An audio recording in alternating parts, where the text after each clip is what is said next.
ఎంత రాజుగారి మనసు దోచుకున్నా రాజగురువుల్ని హింసించానని నన్నొకసారి శిక్షించారు. వికట కవి.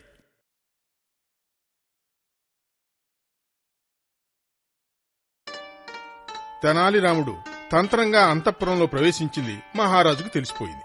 అయితే కూడా రాజుకు అతని ధైర్యము, తెలివితేటలు చాలా నచ్చినందువలన అతన్ని ఇంకా కొంచెం శోధించాలని అనుకున్నారు. అతను రక్షకభటులను పిలిచి, తెనాలి రాముడు రాజగురుని చాలా కష్టపెట్టాడు. అందువలన వాణ్ణి గోతులో పీకల దాకా పాతిపెట్టి ఒక ఏనుగుతో వాడి తలను తొక్కించండి. రాజభటులు తెనాలి రాముణ్ణి మెడదాకా పాతిపెట్టి ఏనుగును తీసుకురావడానికి వెళ్లారు. రాముడికి ఏం చేయాలో తోచలేదు. అప్పుడు ఒక గూనువాడు ఆ దారిలో వెళ్లేది చూసి అతనికి ఒక ఆలోచన వచ్చింది.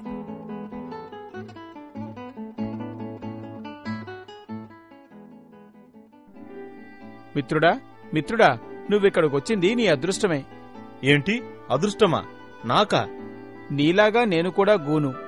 ఒక పల్లంలో మెడదాకా దిగిమట్టితో మూసుకుంటే కొంచెం సేపట్లో గూను సరవుతుందని ఒక వైద్యుడు చెప్పాడు. అలాగా? అయితే నీ గూని పోయిందా? నన్ను కొంచెం బయటికి లాగుతావా? గూను పోయిందాని చూద్దాం.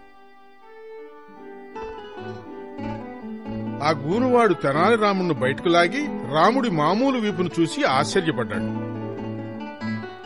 ఆహా, నా గూను పోయింది. ఇప్పుడు నేను నిటారుగా నడవగలను. అయ్యా, నన్ను అలాగే కూర్చోబెడతారా? నా గూని కూడా పోగొట్టుకోవాలని ఆశగా ఉంది.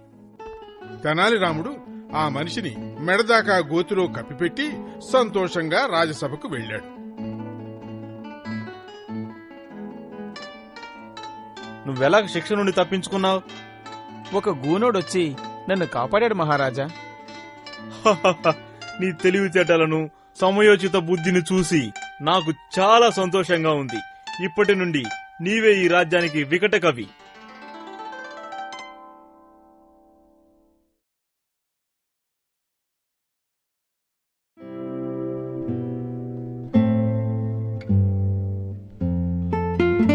బాటసారి ఏ వ్యాధితో బాధపడ్డాడు? గుడ్డి, అవిటి, గూని, మూగ